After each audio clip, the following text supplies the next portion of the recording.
The Ritual and the Wardrobe. Paolo and Debbie from the popular Italian YouTube channel Pit Paranormal Investigation Team attempt a ghost summoning in an old house. Allegedly, if done correctly, this ritual is said to summon any supernatural entity residing in a home. The summoning requires one person to sit inside a closed space, like a wardrobe, in the dark, with nothing but a few matches for light. If the summoner hears anything abnormal, they light a match immediately and chant the sentence, quote, "Show me the light or leave me in eternal darkness." So, somehow, Paolo convinces his girlfriend Debbie to attempt the strange ritual inside a small, cramped wardrobe in the old house. It did not go well. Paul? Credo che ci sia qualcosa qua nell'armadio con me. Vuol dire che funziona.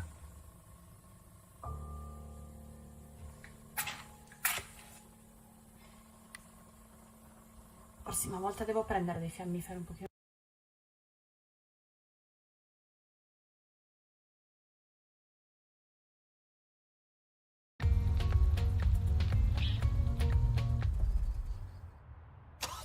With advanced features like idle stop and go, the Kia Seltos is engineered to help improve fuel economy.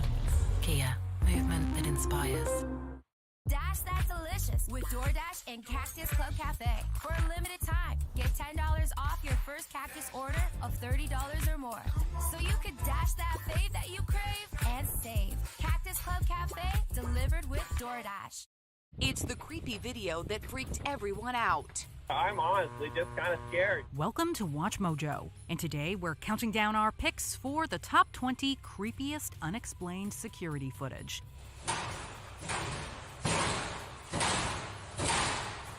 For this list, we're looking at frightening footage of unusual occurrences captured on security cameras. Which one of these would freak you out? Tell us in the comments. Number 20, Fresno Nightcrawlers. In 2007, Fresno homeowner Jose managed to capture footage of what looks like pairs of pants walking on their. When you get a cold, you become a completely different version of yourself. You get into soups all of a sudden, even though you're clearly not a soup person. Luckily, Advil Cold and Sinus helps relieve your cold symptoms so that you can get back to the real you. Switch to RBC Avion and get up to 55,000 bonus points, enough to fly anywhere in North. It's the clothing company that I'm advertising, and this is the dress that I'm wearing. Welcome to Watch Mojo, and today we're counting down our picks for the top 10 creepiest YouTube mysteries. I got dressed up for you. And I bought flowers. And something about that cave just spooked me. Out of all the caves I've ever gone in, this one just made my body vibrate. What happened to him? Nobody knows. For this list, we'll be looking at some of the most disturbing and intriguing mysteries around the YouTube community, its users, and its videos. We will also be including solved cases, so as long as it was once a mystery, it will be included. Which mystery do you find the most captivating? Let us know in the comments. Number 10, Deeper. Deeper is by far one of the creepiest channels found on YouTube. Most of the videos are titled with random letters and numbers and run at just under 1 minute.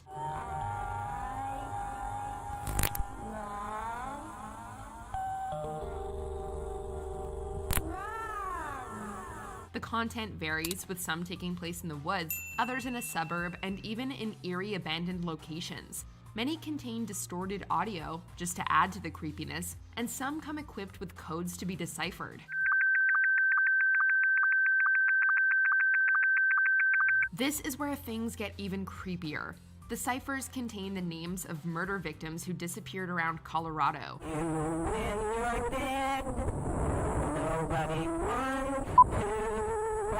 Some think Deeper is just a troll or an experimental content creator. Others believe that he is a genuine serial killer taking responsibility for the deaths.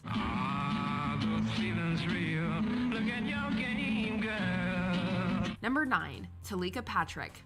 The internet loves an unsolved mystery, and the death of Talika Patrick was one of the most intriguing. I got dressed up for you. And I bought flowers. Look. Patrick disappeared in December 2013, and people quickly turned to videos that Patrick had uploaded to YouTube the month before her disappearance. The videos show Patrick speaking and singing to a potential love interest, despite her not being in a relationship at the time. You're in reverse, your pain rehearse, just brace yourself for the blow. However, the Kalamazoo Gazette later reported that the anonymous love interest was probably gospel singer Marvin Sapp, whom Patrick had reportedly been stalking. Sapp had gotten a restraining order against Patrick after turning in 400 pages of unanswered correspondence. Some contact between Patrick and Sapp is evident online. She's made several posts to his official Facebook page, including one that ends, "You look great," smiley, winky face. Patrick's body was later found in a lake, and 2 autopsies concluded that she had drowned. Well, it says the coroner determined the cause of death is consistent with drowning and that there were no signs of foul play. Investigators theorized Dr. Patrick didn't know the lake was there and simply stumbled into it accidentally. Number 8. Kate Yup. At first, Kate Yup was just another ASMR channel, one centered around eating enormous quantities of seafood. However, things quickly took a turn for the creepy. Kate began appearing with visible signs of bodily harm, including a bruise and a split lip. In one video, an off-screen voice can be heard yelling at Kate. Another particularly disturbing moment was when Kate capitalized specific letters in her on-screen descriptions, spelling out SOS. Kate can also be seen tapping on a bowl in Morse code, with the code spelling out, "Please help me." Other videos have also shown potential cries for help as well. When Kate responded to clear up misconceptions, the sentences were written in the third person, as if someone else was writing the comment. Kate's channel stopped uploading in November of 2019. The mystery remains unsolved. Leading off the top of the third, it's a blue single to center. Hey everybody, I'm here with Dave, who just got a nice... Number 7. Catacombs Found Footage. What happened to him? Nobody knows. Found footage is a popular horror genre, but it's even creepier when it happens in real life. On YouTube, this horrifying video titled Paris Catacombs Lost Man Footage has accumulated over 700,000 views. The camera was reportedly found in the Paris catacombs, and the footage shows a man exploring the catacombs and coming across various bones. The man later panics and begins running before dropping the camera and disappearing into the darkness. The individual has never been identified, and his fate remains unknown. Some think the footage is genuine, while others believe it's a hoax. The footage has been circulating for years, and was even included in an early 2000s ABC Halloween special, but the mystery persists. According to Les Arts, if you search through these catacombs, you could find the gate to hell. Number 6. Marina Joyce. This vlogger became the subject of various conspiracy theories when viewers alleged a strange change in behavior. It's the clothing company that I'm advertising, and this is the dress that I'm wearing.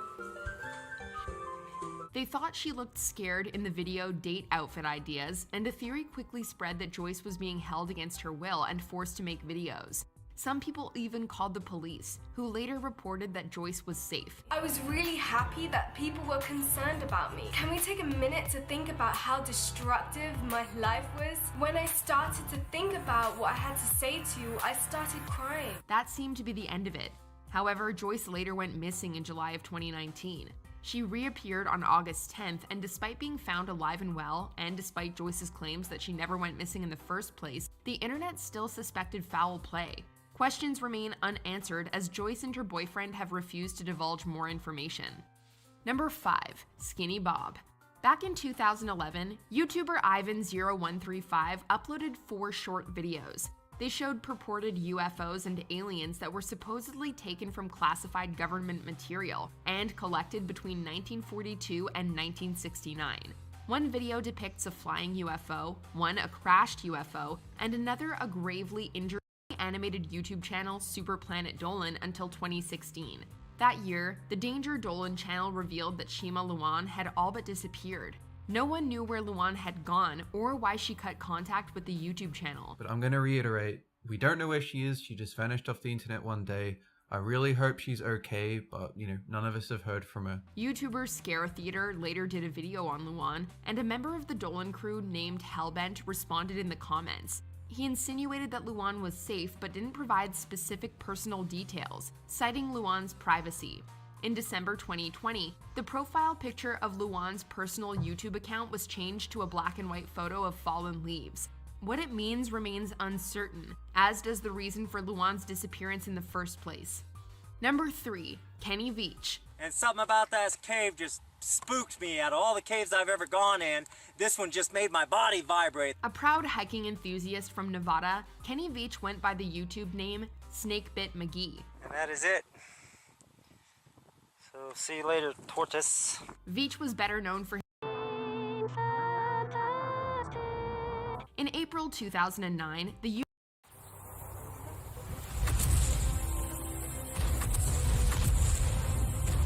YouTube channel Creepy Blog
uploaded a video titled I Feel Fantastic.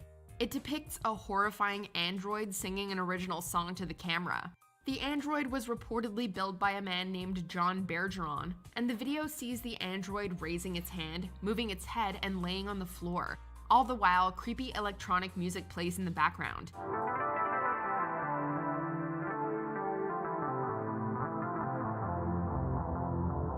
In one instance, the camera turns upside down before changing locales and zooming in on a nondescript wooded area. Some viewers thought that the android's clothes belonged to deceased murder victims, and that the wooded area revealed their burial spot. However, incredible creepiness aside, this really was just a singing android. A very creepy one. Hey, hey, hey. I feel fantastic. Hey, hey, hey. Before we continue, be sure to subscribe to our channel and ring the bell to get notified about our latest. March of 2015.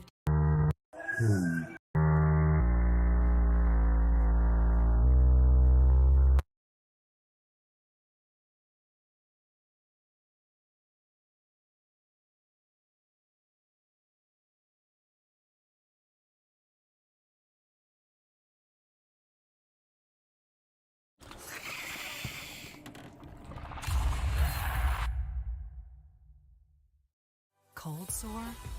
Abreva works faster to shorten healing time.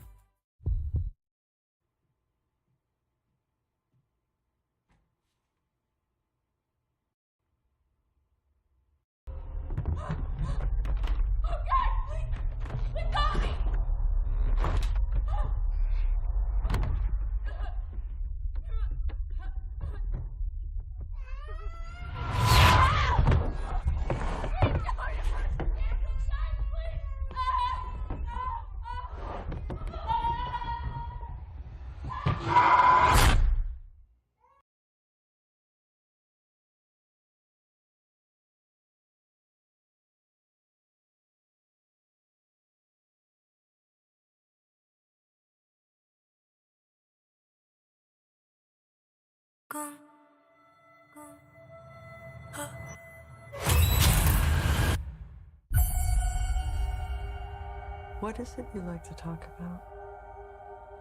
Hi, patient. Hi. I know you're nervous. I just want to have a chat. I'm seeing something no one else can see except for me. It's smiling at me. Oh my God!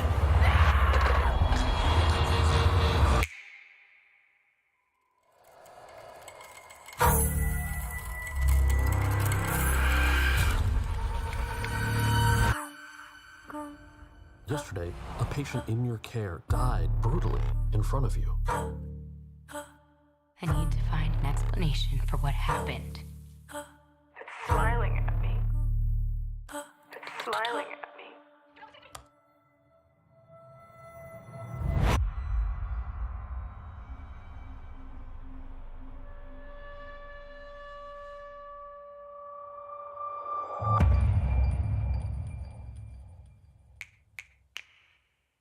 You're going to die!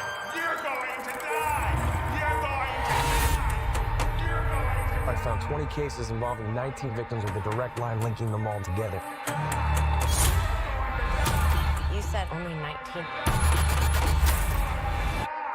Why is it that everybody else who's seen it is dead and you're alive? I've seen it too. You? Get away from me! How long between each victim's death? None of them survived longer than a week. Today's my 4th day. I am not gonna keep running. I have to face it. How does it make you feel?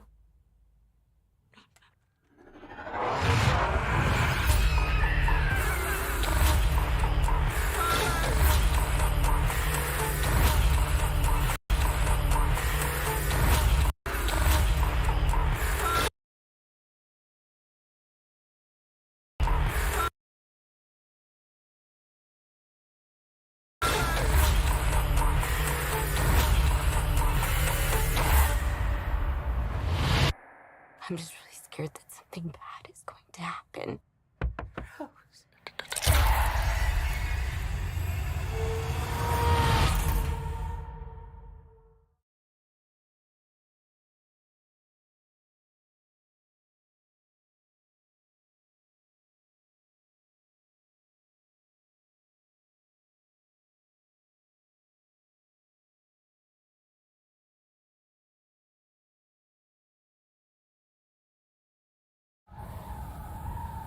Rain-X Clearview is there for drivers who can't take a snow day.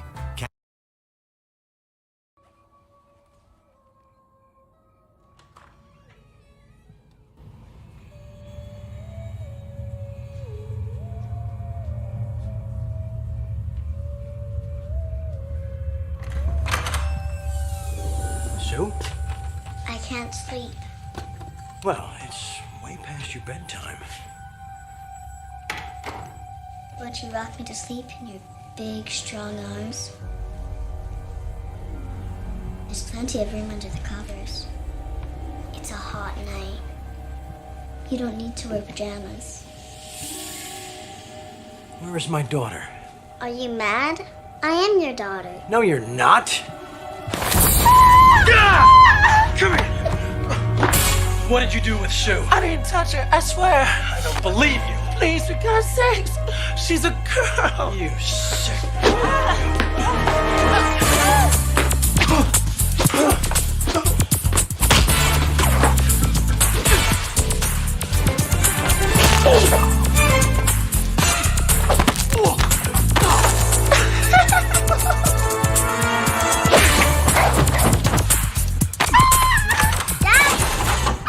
How do you like it, huh?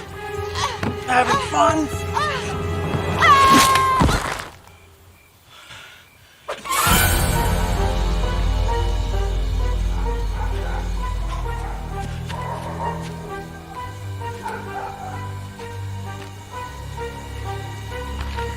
Tom, are you... What in the world? Shh. Look.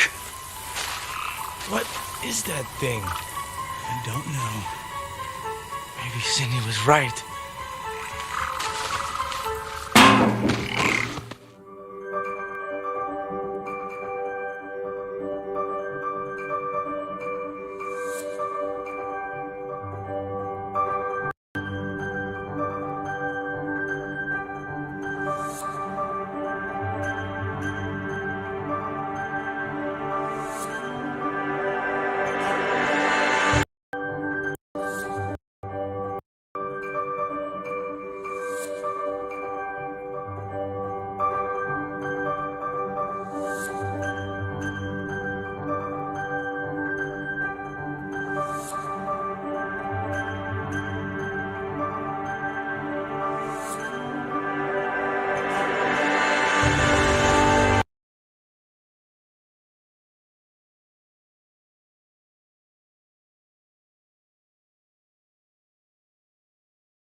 Very funny.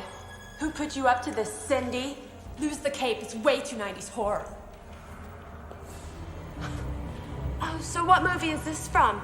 Die, cheerleader, die! Wanna play psycho killer? Can I be the helpless cheerleader? Oh, so is this where I'm supposed to beg for my life? Please, Mr. Killer, don't kill me. Oh. So is this where I'm supposed to bleed? Oh, look, I'm bleeding. Eek, eek. Oh, yeah, I'm supposed to run, right? Okay, I'm ready. I'm ready.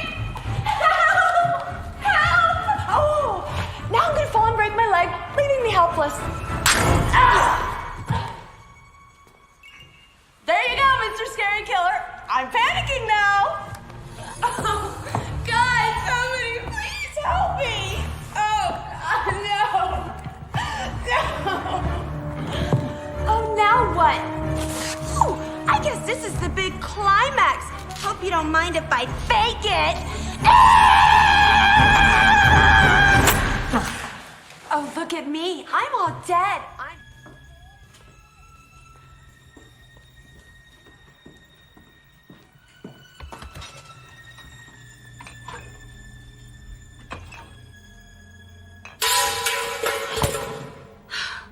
Kitty, you scared me.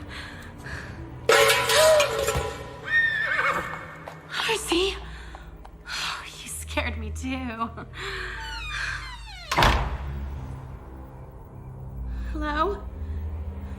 Who's there? Oh my god. Oh my god, please don't. Please, I'm just a day player.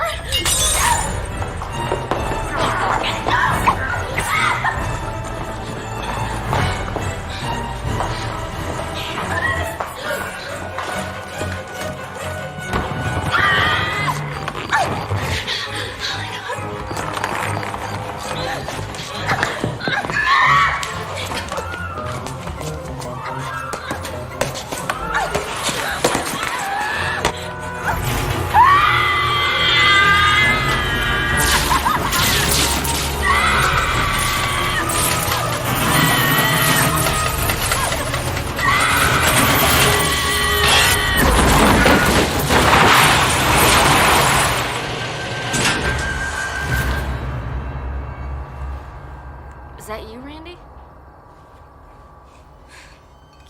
And what movie is this from? I spit on your garage. Lose the outfit. If Sydney sees it, she'll flip. Oh, you want to play psycho killer? Can I be the helpless victim? Okay, let's see. No, please don't kill me, Mr. Ghostface. I want to be in the sequel. Cut, Casper. That's a wrap. Randy, what the hell are you doing? What?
I actually switched from Chrome to Opera GX a while ago just because I was so tired of Chrome being the absurd resource hog that it is and performing terribly. It's fully customizable so you can make it look as nice as you want it. A criminal who crosses the line could find themselves facing the gallows or the headsman at any point throughout history, although crossing the line could mean anything from murder to just annoying the king. However, in many places, the death penalty isn't the worst thing that the courts have to offer. Here are 15 of the evil punishments worse than death administered throughout history. Number 15. Flaying. Let's turn the clock back to ancient Assyria, roughly 850 BCE. The ruler Ashur-nasir-pal II was known for his brutal treatment of captives and rebel leaders, but one method created a special dread for victims. Using a special set of knives, the torturers would slowly remove the unfortunate victim's skin, and this was something they practiced a lot. They not only knew how to remove the skin smoothly, but how to keep the victim alive for as long as possible. To ensure this, they'd start the cutting at the lower legs, thighs, and the buttocks, all areas without proximity to vital organs, making it more likely the victim would remain in agonizing pain for longer without bleeding out. This was a highly effective form of torture, and if the torturers wanted information, they were likely to get it quickly. A victim who gave their captives what they wanted could survive the beginning stages of flaying, but the risk of infection would be high. But for most, it was a prolonged and terrible execution. So how long could someone survive a flaying? The combination of blood loss, infections, shock from extreme pain, and hypothermia from exposure to the elements without the protection of your skin means most people could survive few days at the most after being flayed. The skilled Assyrian torturers knew how to remove the skin smoothly, often keeping it in one piece for it to be displayed as a horrible flag of warning. They were clearly proud of their skill, and torture is immortalized in many of their art pieces from the era. And while the Assyrians eventually passed into history, the method became less common but did not die out. It was a common method of torturing religious heretics in empires for more than 1,000 years, and while using it on a human today would be frowned upon, it's still a common skill for hunters who want to keep an animal's pelt intact for use. But that's nothing compared to what the Persians came up with. Number 14. The boats. Flaying usually kills people after a short period of intense torture, but other methods keep the pain going for a lot longer. When a soldier named Mithridates murdered the brother of the king wanted him to suffer. Sure, the king's brother had been attempting a coup, but it didn't matter. He ordered the soldier to be taken to the boats. This wasn't exile, it was something much worse. The condemned could be taken to a pair of boats, with one lying on top of the other. Holes would then be cut in the boat for the victim's head, hands, and feet. So he would be trapped inside. But then the real torture begins, and it starts with dessert? The condemned man is force-fed a mixture of milk and honey, pumping him full of the sweet mixture until he's nearly to the point of nausea, and left in the sun with the sticky substance drying all over his face and body. And from there, nature takes its course. The sweet mixture starts attracting insects, who land on the man's body and begin sucking it off of him, creating a constant feeling of irritation. Joining the flies will be bees and wasps, which will be painfully stinging him. And inside the boat, the man's bloated body will release excrement, which will attract worms and other vermin. Inside the darkened boat, they'll start biting at his body and eventually burrowing in, leading him to die a slow, painful death from his body being consumed by vermin. This technique seems to have only been used in Persia, although it horrified the Greco-Roman historian Plutarch so much that he made a special mention of it in his biography of the sadist king who invented it. Was this just one madman's creation, or was this a common fate for criminals and traitors in Persia? The answer might be lost to history. It wasn't the only time animals were used to bring death. Number 13. Poena Coulée. Roman law was one of the most advanced systems of law the world had ever seen at the time, and that also meant the judges could get a little more creative. When a judge had a suspect in front of him who had been convicted of killing his father, he decided he deserved more than just a simple execution, and there would have been some surprising supporting characters in the mix. First, the convict would have been severely whipped, and his head would have been covered in a sack, at which point he would have been sewn up into a large leather sack. But he wouldn't be the only one in the sack. He would be joined by a collection of live animals, none of them friendly. At which point the whole collection would be thrown into the water to drown, with the idea that the animals would savagely attack the unfortunate man in their panic as they all sank down to their watery deaths. No word on if the animals were convicted of anything. But what animals were chosen for this terrible ritual? This varies, but one thing that seems consistent is that they were all capable of causing pain. One common choice was a rooster, whose beak and talons were capable of dealing out a lot of damage quickly. Also common was a venomous snake, who's more likely to bite when panicked. Not even a man's best friend was safe. A wild dog was a common addition. The fourth varies, but several reports point to a monkey being included, which might seem like an odd choice unless you've been attacked by them and seen how quickly they bite and claw. One thing is for sure, this wasn't a role any of them were auditioning for. While this was mostly a Roman invention, it's reported that it was revived to a certain extent in medieval Germany.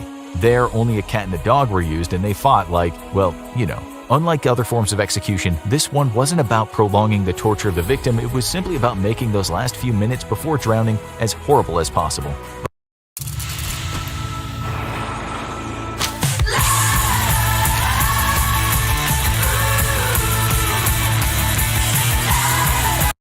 But no Roman execution method was more infamous than this one. Number 12. Crucifixion. It's one of the most famous images in religious history, the Christian Messiah Jesus being nailed to a cross for angering the Roman authorities. But while it's mostly associated with religious martyrdom now, it was a common Roman execution method, so common that religious texts refer to thieves and other criminals sentenced for hanging alongside Jesus. And whether you were a rebel rabbi or a common thief, there were few worse ways to die. It served not just as a slow death, but as a warning to others. The crosses were placed in a public square, and the condemned were frequently jeered and tormented by onlookers as they died a slow death. But unlike many of the other methods in the list, crucifixion didn't deal a fatal injury. It just set them up to die from other factors like blood loss and asphyxiation. And the torture started early. The ritual would start with the condemned being forced to bear the heavy wooden cross on their back, often while being whipped. After the cross was placed, they would be nailed to it through their wrists and hung from it. Sometimes the feet would be nailed as well, although evidence isn't consistent. With their arms splayed out to the side, they would be left to hang for anywhere from hours to days. Because their whole body weight was held by their arms, the typical cause of death would be trouble breathing due to the pressure on the lungs. However, elements like heart failure, dehydration, or infection from the wounds inflicted by the crucifixion and whippings could also spell the end of the convict. However long they lasted, it would be an agonizing end. But because this execution method isn't immediately fatal and due to its religious association, today a small group of zealots chose to have themselves temporarily crucified as a penance ritual. At least it's ancient history as a punishment, right? Not quite. It was used in places like Japan and Burma as late as the 1800s, with some isolated reports of it being used to torture prisoners of war during World War II. It wasn't the only method that stood the test of time. Number 11. Immurement. Sometimes the most horrible thing to do to someone is to do nothing. One of the most ancient methods of torture was to take a convict and wall them in alive somewhere and then just walk away. Out of sight, out of mind for those dealing out the punishment. But for the condemned, they're left alone, in the dark, with nothing but their mind to keep them company as they slowly die a painful death due to either dehydration or asphyxiation, depending on how much air there is in the confined space. If the condemned is buried alive in a coffin, as has happened accidentally to people wrongly declared dead, they'll likely be dead within hours from a lack of air. But if they're kept in a larger space, it's likely to be fairly longer and more painful. While this was commonly used as a method of execution, it has also been used for human sacrifice. But one case was more famous than any other. The Vestal Virgins of Rome took a sacred oath to become priestesses dedicated to the goddess Vesta. They had two main duties: to maintain the sacred fire and to maintain a vow of chastity and celibacy. If they broke the latter, the punishment was dire. They would first be stripped of all their honors and ritually scourged. Their fellow virgins would dress them like a corpse, hold a mock funeral for them, and carry them to a small underground vault. There, they would be left in what looked like a small room, oddly containing a couch, lamp, and even some food. And an area where the vault was built would be filled up with dirt and buried. The horrible ritual was conducted around 10 times over the 1,000 years that the Vestal Virgins existed. This continued as a form of punishment for thousands of years, but how severe it was depended on the circumstances. The murderous Hungarian Countess Elizabeth Bathory was immured within her own castle, but she was supplied with food and lived for 4 years in her palace tomb. Now let's get into the Middle Ages, which were called the Dark Ages for a reason. Number 12. The breaking wheel. Europe loved its public executions, with everyone from murderers to heretics to common thieves facing their turn at some point. But for those deemed truly loathsome, a worse fate than the gallows awaited them. No one knows when the breaking wheel was first created, but the first references to the torture device can be found in literature from the 6th century. The condemned would be taken to a public stage and tied to the floor, at which point the giant spoked wheel would be rolled in. The goal of this first stage of the execution was to exact extreme pain, starting with breaking the legs of the convict by dropping the wheel on their shins. Sometimes this would be followed up by killing the inmate by dropping the wheel on their neck, but this wasn't common because the public demanded more blood than that. In most cases, the poor convict was lifted up once their limbs had been broken and bound to the wheel in agonizing pain. Their broken limbs often let the authorities snake their arms and legs through the holes. The breaking wheel was then raised on a pole, and the inmate was either left to die, beheaded, or lit on fire. The body was often left up for display on the wheel as scavengers had their way, making this resemble crucifixion in many ways. However, there was always a way out. If the convict fell off the wheel while still alive or survived the execution, they were deemed to be spared by God. Their injuries were treated, they were typically pardoned of their crimes, and were in a rare position of being one of the only people to survive one of the worst punishments in human history. The worst punishment often lasted a long time, but few were as disturbing as this one. Number 9. Impalement. How disturbing does a punishment have to be for the man who inspired Dracula to go, "Yeah, I like that, I'm going to make it my signature"? Despite the association with the infamous Vlad Tepes,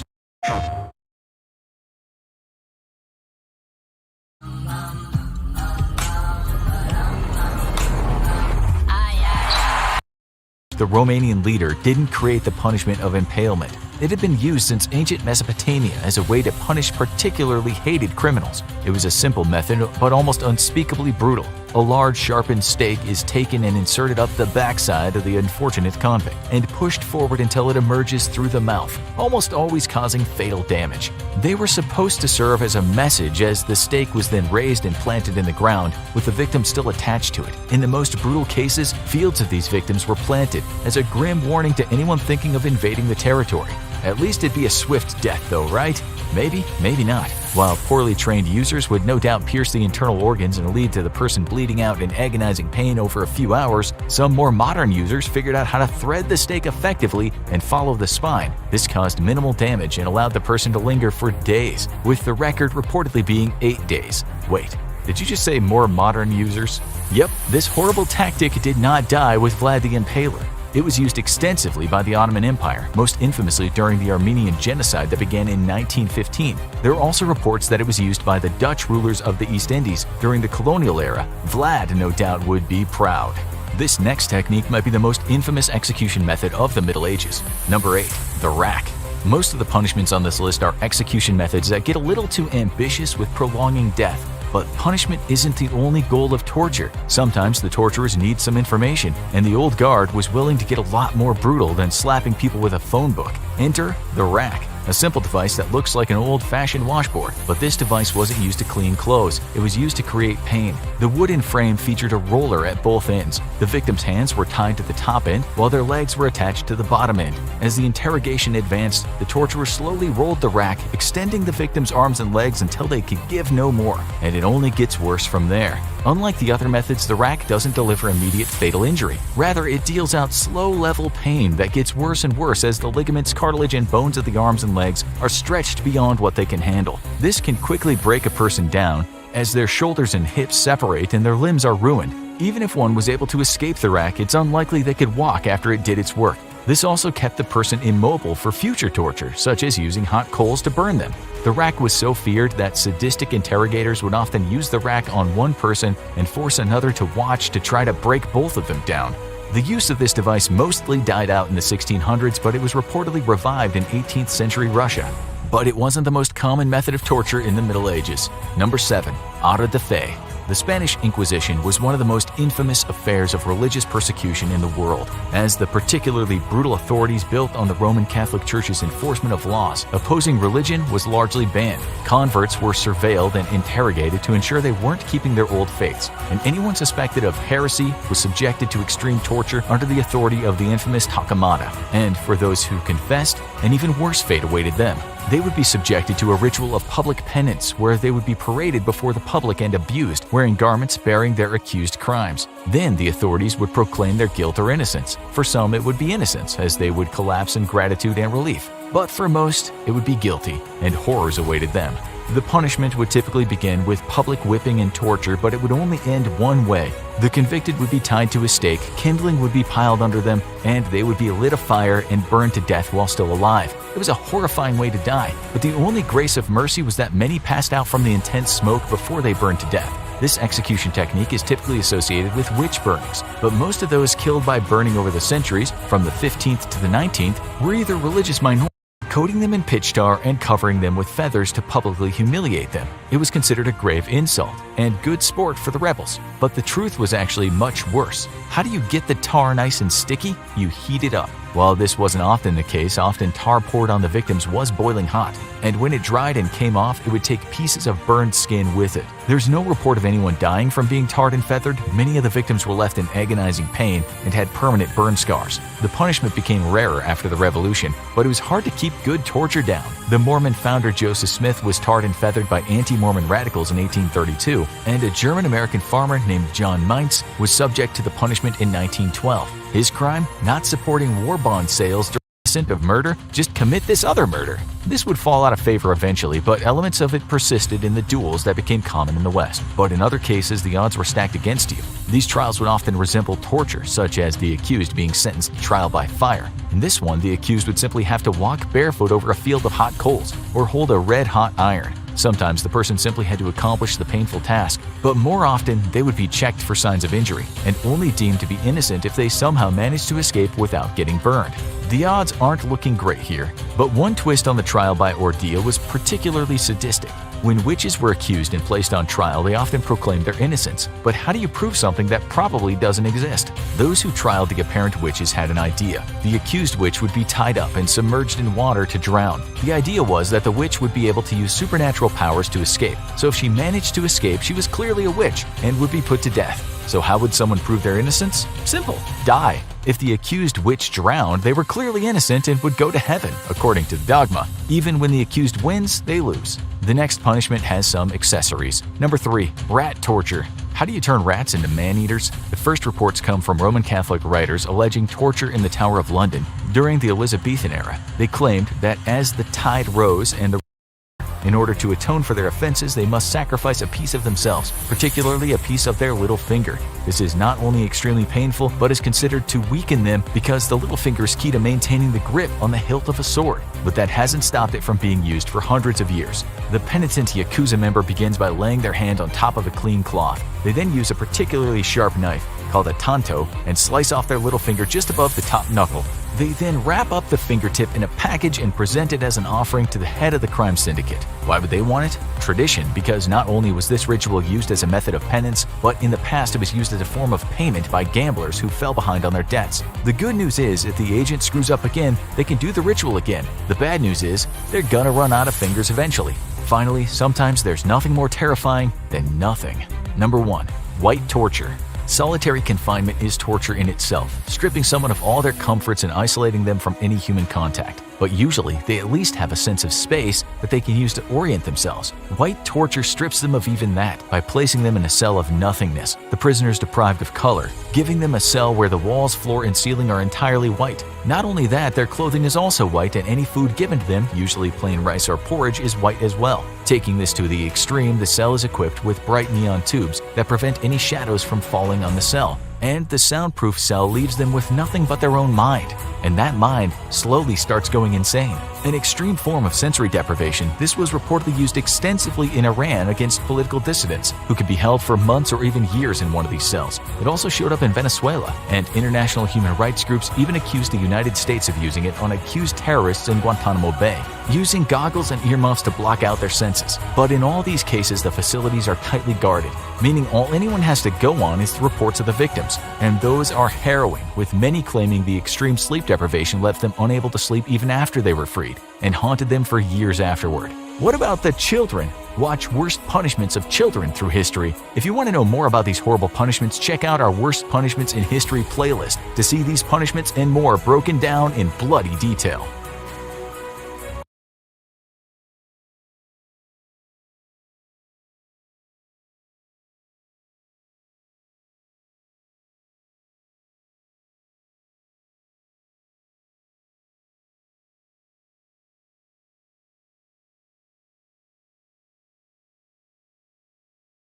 Grammarly has two different versions, a free and a premium version. The free version helps you with basic corrections like grammar. What's going on, everyone? I'm just a typical, average population. 2.9. Oh, that was 2017. Do we have... No, 2017. People. Number 8. YSL Residences. YSL Residences is a residential skyscraper under development on Yonge Street. What? Oh, 3. So this is another mega building project? Cummins Court Railway lands. It Ah. included a casino and several This thing looks like it's trying to be a little work of art, doesn't it? the original landmark buildings with modern skyscrapers, like what they did with 111 West 57th Street in Manhattan, which also has a historic. The body of the tower will be enclosed by a crystal-like glass silhouette with City get reimagined, rebuilt block by block. Yeah, I mean, at the same time, you don't want to like destroy the history of Toronto, but then again, you get all these incredible new developments all the time, so.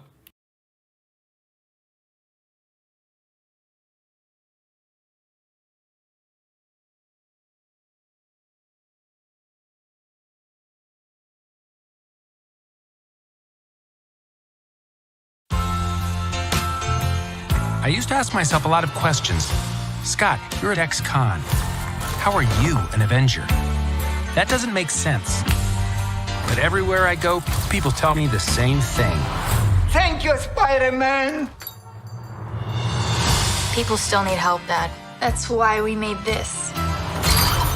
It's like a satellite for deep space, but quanta. Wait a minute. You're sending a signal down to the quantum realm. Turn it off. Now!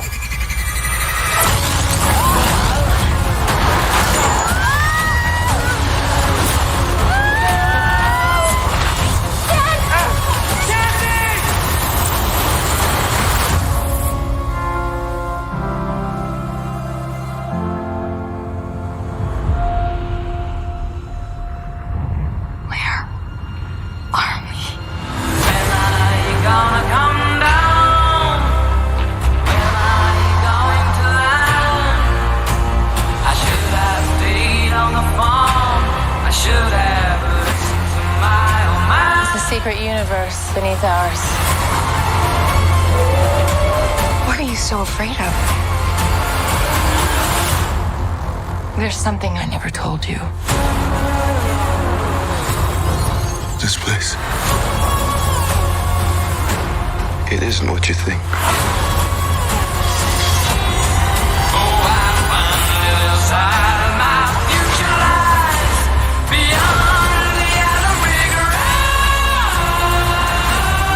I can get you home. And give you more time. If you help me.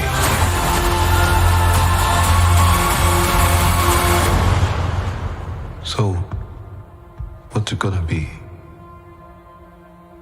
Ant-Man.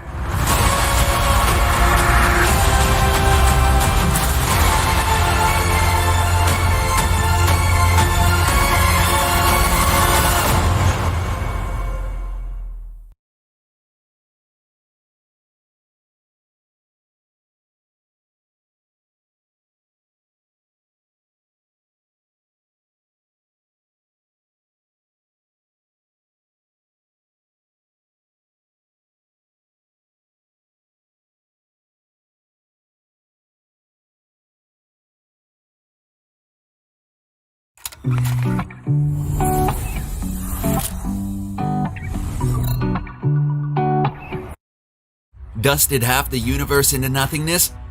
Can't get worse, right? Right? I don't want to go. I don't want to go.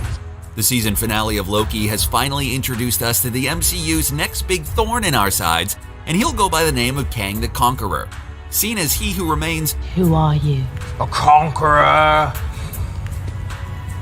He who remains. Once Sylvie wiped him off the face of the multiverse, the variants of Nathaniel Richards have been unleashed. If the source material holds any weight, the coming threat is going to be much worse than the one our heroes spent 3 phases dealing with. You know, that purple guy? Let's take a look at 10 ways Kang the Conqueror will be much, much worse than the Mad Titan Thanos right now. You're full of tricks, wizard. Thanos may have had Eitri the Dwarf construct him a gauntlet capable of harnessing the power of the Infinity Stones. That plus a powerful spaceship and a cool double-bladed overhyped helicopter propeller. But that's the extent of Thanos' weaponry that we've seen in the MCU. While those are extremely powerful, battle-tested against the likes of Thor, Cap, and Iron Man, they would be laughed at in the presence of Kang the Conqueror. Haha!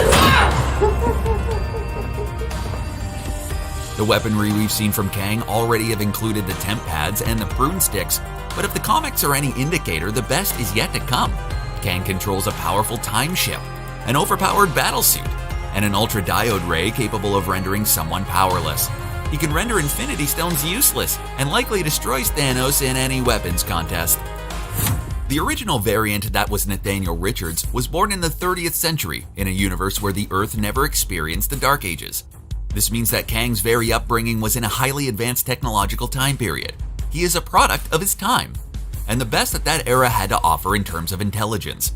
Just based on the eras of their upbringing, Kang has an edge on Thanos.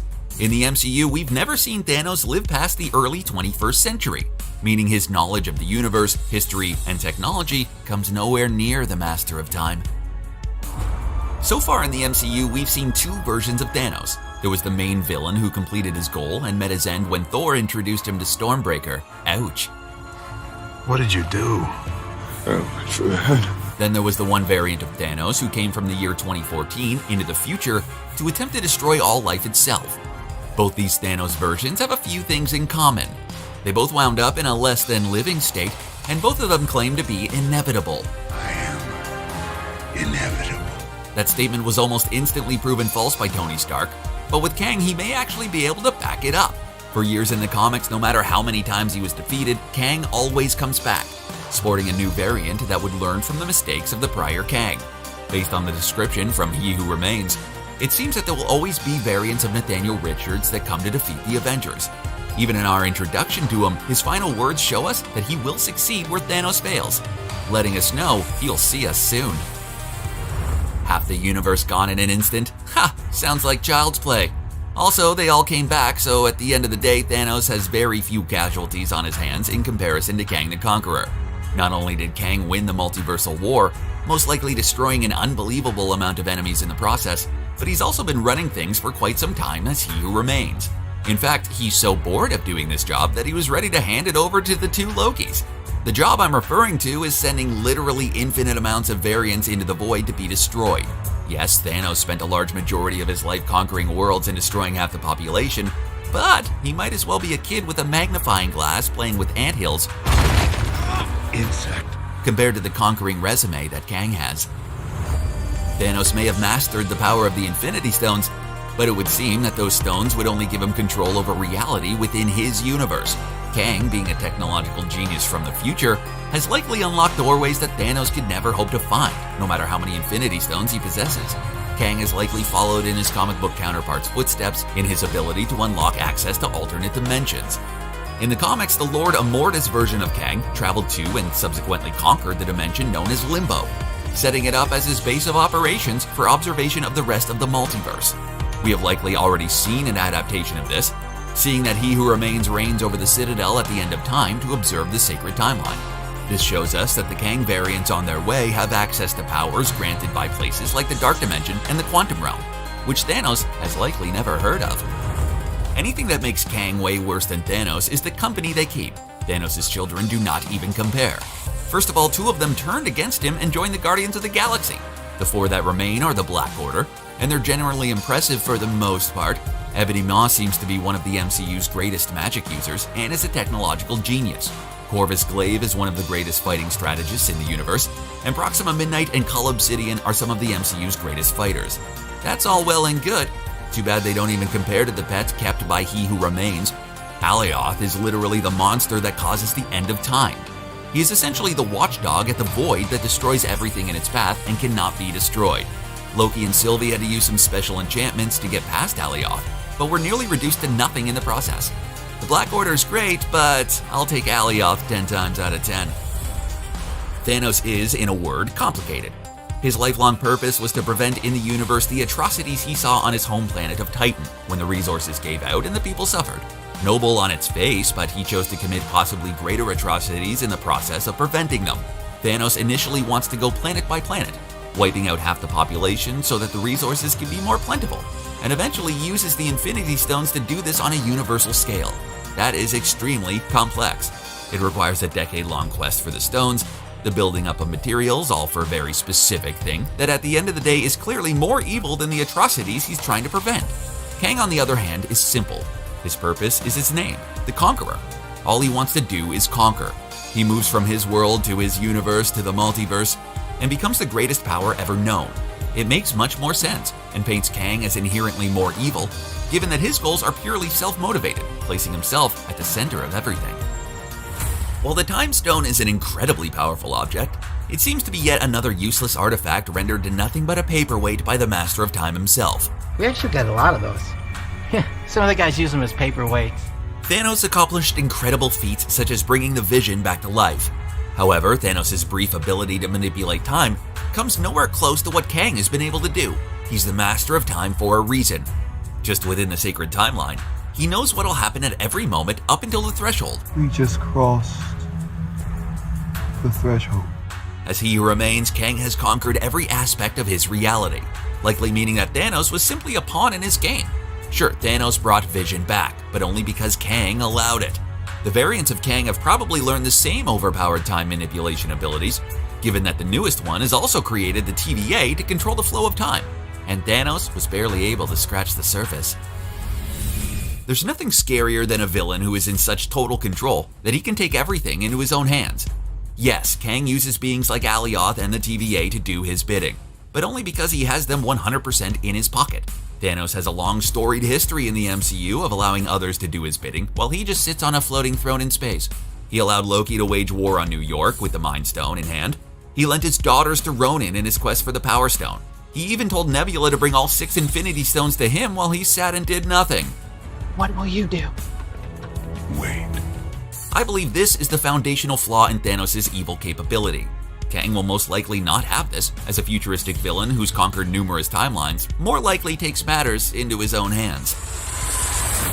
Yes, Thanos had won, but only for about 5 years until his victory was effectively reversed. The very existence of Thanos, the quest for the Infinity Stones, the creation of the Avengers, and the universe itself is a testament to the fact that although we have only just met him, Kang has already won. He Who Remains tells us of an ancient multiversal war that he essentially was the victor of. He set up the sacred timeline and controlled it from the Citadel for all time. It got to the point where Kang was bored of his own victory. Thanos, for the brief moment that he saw his goals complete, went out nearly days later, while Kang watched and laughed. Since He Who Remains warns us of the variants to come, and we see that one has already taken over the TVA, the threat of Thanos seems minuscule since Kang the Conqueror has already won. Okay, look, I personally would back down from a fight with either of these MCU villains. However, even though looks may deceive, Kang is likely to bring us a threat that Thanos came nowhere close to. Which do you think will prove to be the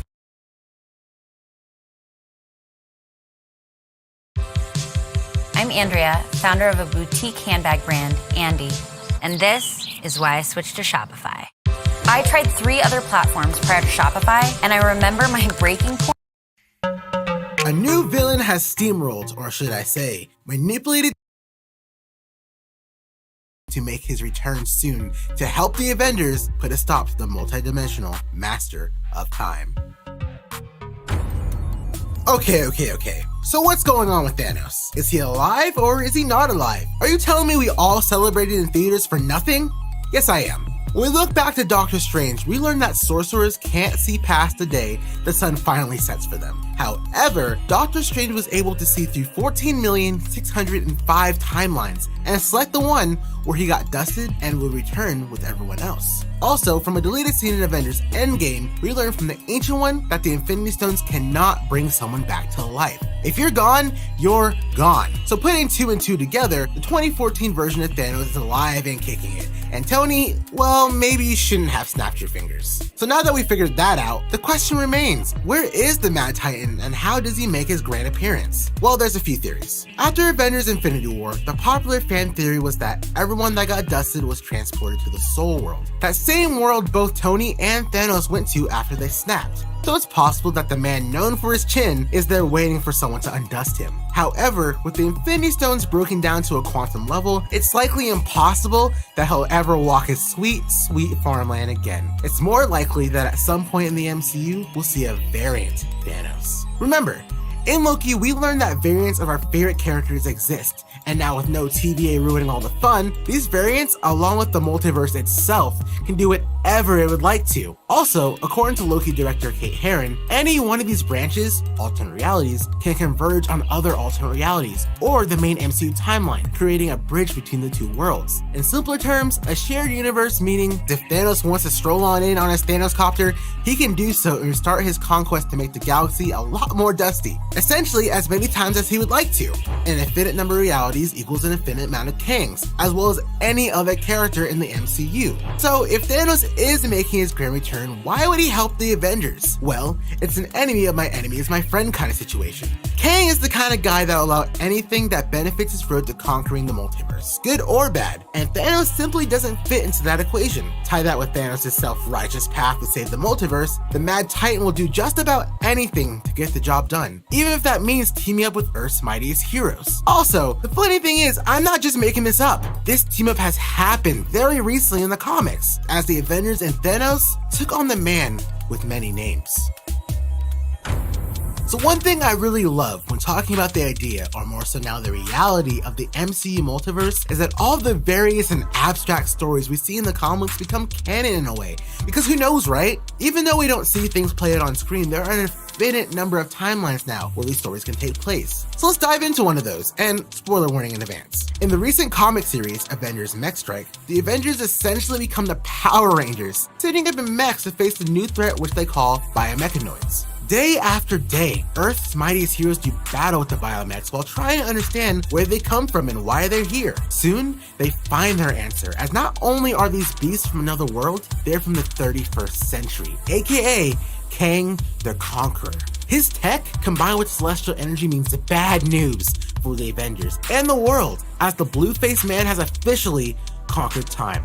Actually, conquered may not be the right phrase to use because time is broken. Portals to different eras are open all across Earth. Earth's mighties are overwhelmed, and this looks like it could be their final battle. That is, until help arrives in the most unlikely of forms. The Mad Titan Thanos, who has no idea who the Avengers are, but no Kang stands in his way.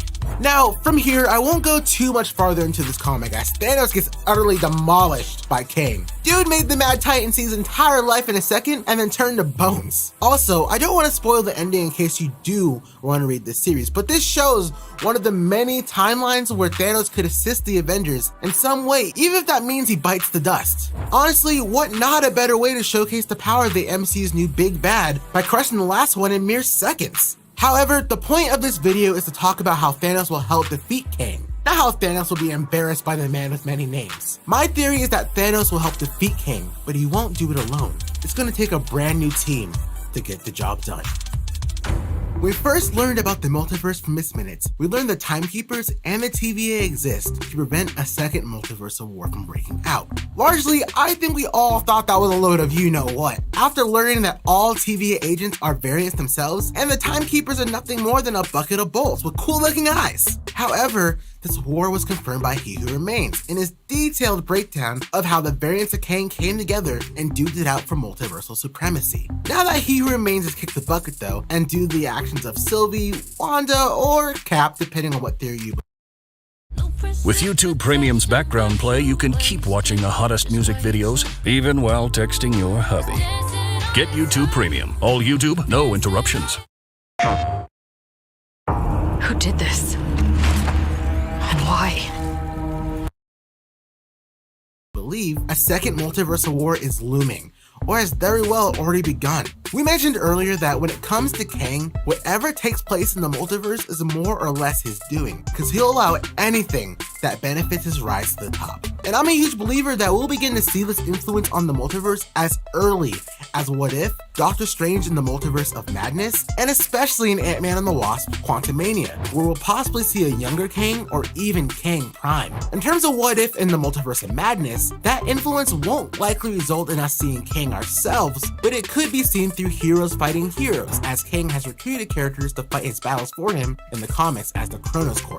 Or we could see his influence through new big bads such as Shuma Gorath, a multiversal being who's known for consuming and conquering entire universes. He's currently rumored to be in Doctor Strange in the Multiverse of Madness and makes sense towards Kang's ultimate goal. Go consume the universes that pose a threat and conquer those who could help in his grand scheme. Overall, this is all to say that Kang is going to wreak havoc across the multiverse, which ties back to where Thanos will get involved. The way I see this arc ending is largely in a similar way to how Avengers Endgame ended. However, rather than Earth's mightiest heroes facing Thanos and his army, they'll be taking on the Council of Kangs, or every Kang that exists in the multiverse.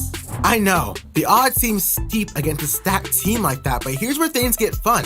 Much like how in the Avengers Mech Strike comic, our heroes and Thanos came into agreement, I believe the multiverse will come into an agreement. And we're gonna see an alliance of our favorite heroes and villains on a multiversal scale. So we won't just see one variant of Thanos, we may see all the variants of the Mad Titan, along with every variant in existence. With the rebirth of the multiverse, the possibilities are honestly endless, and it makes me, and I know you as well, excited to see what's in store as the MCU races forward. If we are getting a variant Thanos, which version of the Mad Titan do you want to see? I mentioned him earlier.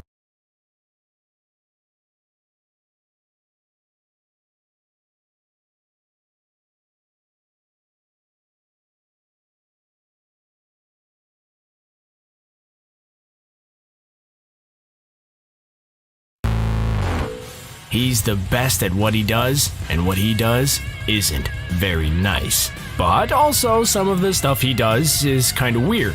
Wolverine is a more complicated character than you might think. We all know the basics of Wolverine. He heals really fast, his bones are coated in unbreakable adamantium, and he has a sweet set of claws. For most people, that would be all the powers that they would need. But there's other powers and side effects that come with being Wolverine that may not be as well known. With the world's angriest Canadian being the breakaway star of the X-Men franchise at the movies as well, there's even more strange things to know about how the man known as Logan made the leap from page to screen. Let's take a look.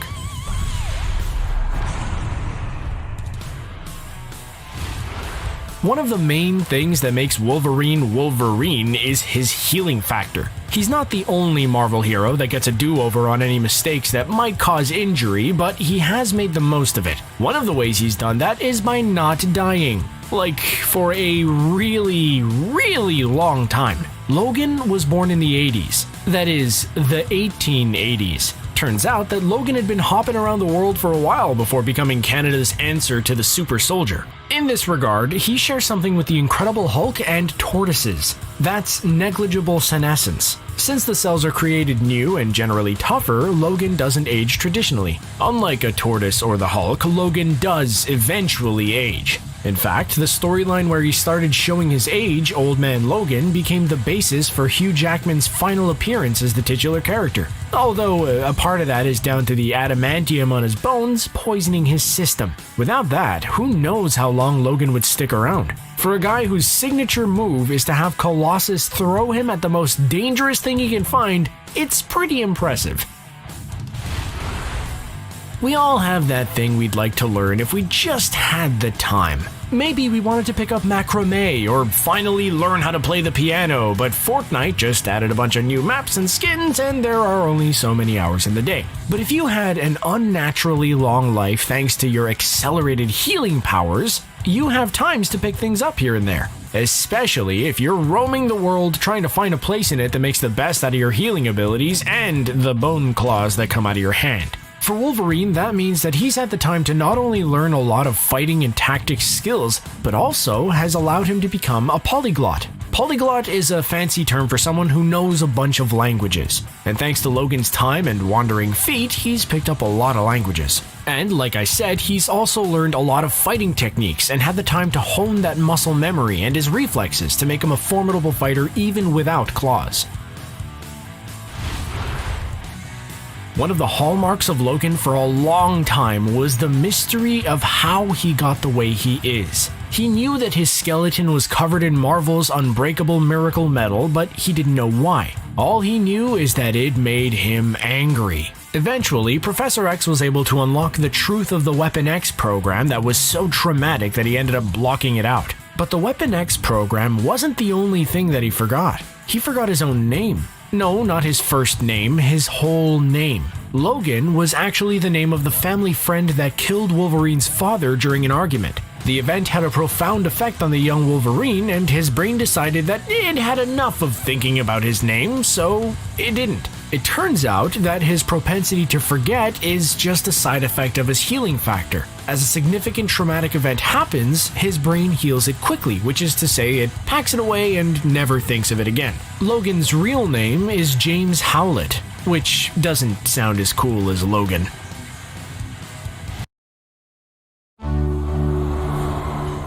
I'm passionate about so many things.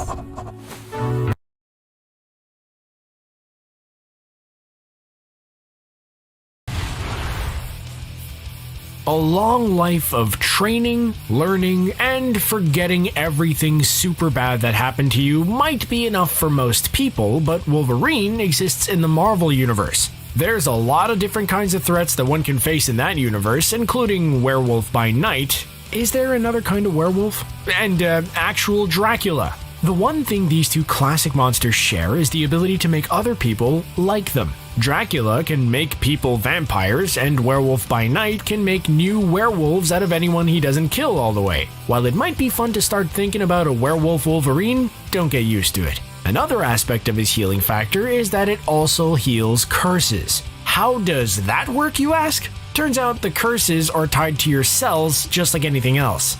But Wolverine views cursed cells as injured and replaces them. Just like someone who builds up immunity to any disease, Wolverine's tolerance increases with each attempt. So, while the first time around the curse might take effect for a moment, his body will fight back in the end. Logan is a hard-drinking, hard-smoking man. He has a rough life, so of course he would want to take the edge off now and then. Plus, his healing factor doesn't prevent him from feeling pain, including when his claws come out, so you could excuse him for wanting to numb the pain a little, right? Well, like a lot of things, it's not that simple for old Wolverine. The same thing that keeps him standing when the world is punching and stabbing him also keeps him standing when he's throwing a few back. In fact, if he really wants to feel even a little bit of the effects of alcohol, he's gonna need to take in a lot of it. That's because his healing power nullifies the effects of alcohol. So when you see him throwing them back in moments of quiet despair, at least part of that is him thinking about how much of the stuff he has to buy in order to feel it for just a little bit. That bar tab can get depressing. Now, if there's one thing that we all know about Logan, it's that he hails from the Great White North known as Canada. Oh, Canada! Who knew they wanted a super soldier? Should have asked me.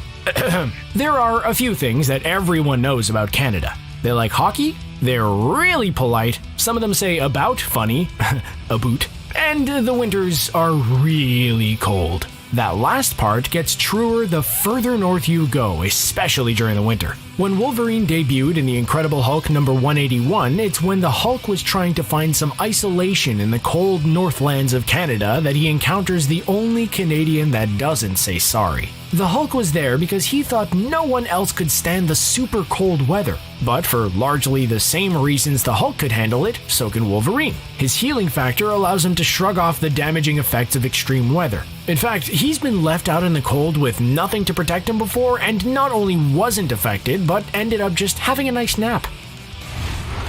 One of the depressing things about working out is how long it takes to see results. You watch what you eat, you keep your heart rate up, you lift the heavy things, you put them back down, and after a few weeks, you can lift slightly heavier things. In contrast, if you want a burrito, you buy a burrito, then you're eating a burrito. Instant gratification. Part of what takes so long with working out is that the lifting of heavy things damages the muscle, causing it to rebuild stronger. So you have to have the time to compound that process into newer, stronger muscles. Well, when you have a healing factor, that can accelerate the process. Not only does that result in Wolverine having superhuman strength, it also means that he doesn't get worn out like the rest of us. When most of us need a nice laydown and maybe a warm pad after exerting themselves, Wolverine just keeps getting stronger. Really, you're just making him mad, and he starts mad to begin with.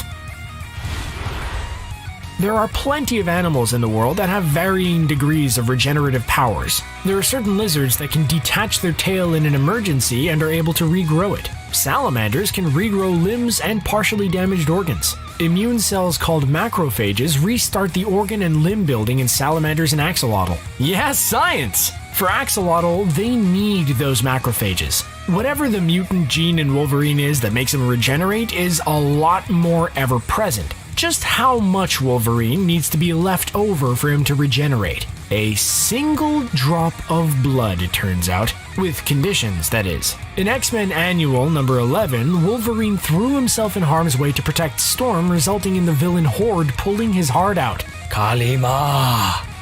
A single drop of Logan's blood got on the crystal of ultimate vision, causing that drop to regenerate Wolverine with cosmic powers, which Wolverine shrugged off because he's not power greedy. Even without assistance from a mystic crystal, Wolverine can come back from being mostly gone, even when the Hulk ripped him in half. Deadpool knows what that's like.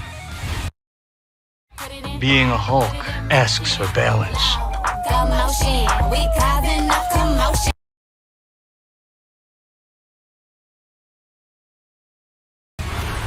Another one of Wolverine's main powers is his heightened senses. His sense of smell is so acute that secret identities are a waste of time.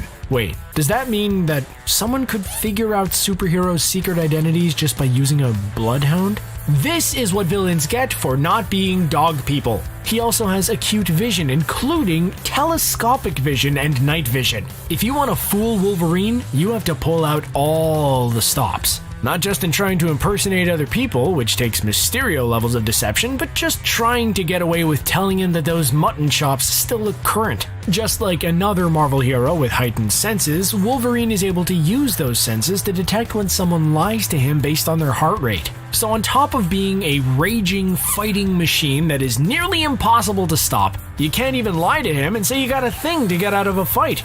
Granted, an angry man with claws coming out of his hands grilling you would make anyone's heart skip, but it seems to work for him.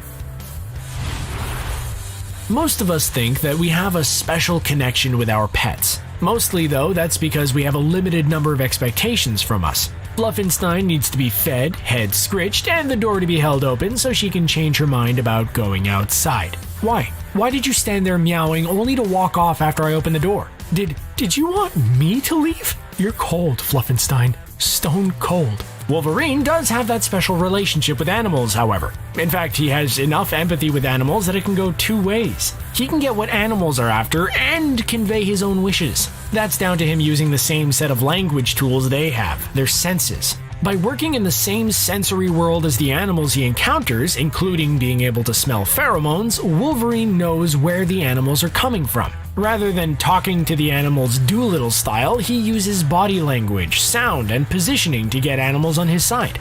Oh, seriously, the door again? Why do you hate me, Fluffenstein? One of the things that makes the Hulk so formidable is that as his anger increases, the more powerful he becomes, with there seeming to be no limit to the rage he feels. It just so happens that this is a trait he shares with his one-time foe, Wolverine.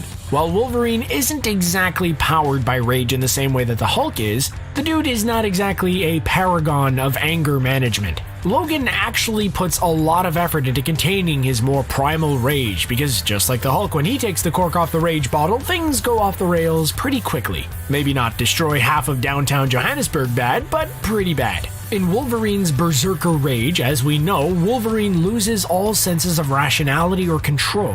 He becomes the embodiment of to a hammer everything looks like a nail. He'll thrash out at anything that moves. To make matters worse, all of the rest of his powers kick into high gear, including his regeneration, meaning the longer he goes, the stronger and more savage he gets. He did say that what he does isn't very nice. not everything that Wolverine does comes from his base set of powers. Being a murder machine for over a century means that he's going to run into other people with abilities, and eventually that starts to cross-pollinate. Rogue started out as someone who could just temporarily borrow people's powers until she got into it with Carol Danvers and ended up with a portion of her powers and psyche permanently. We're all waiting for that to happen in the MCU, right?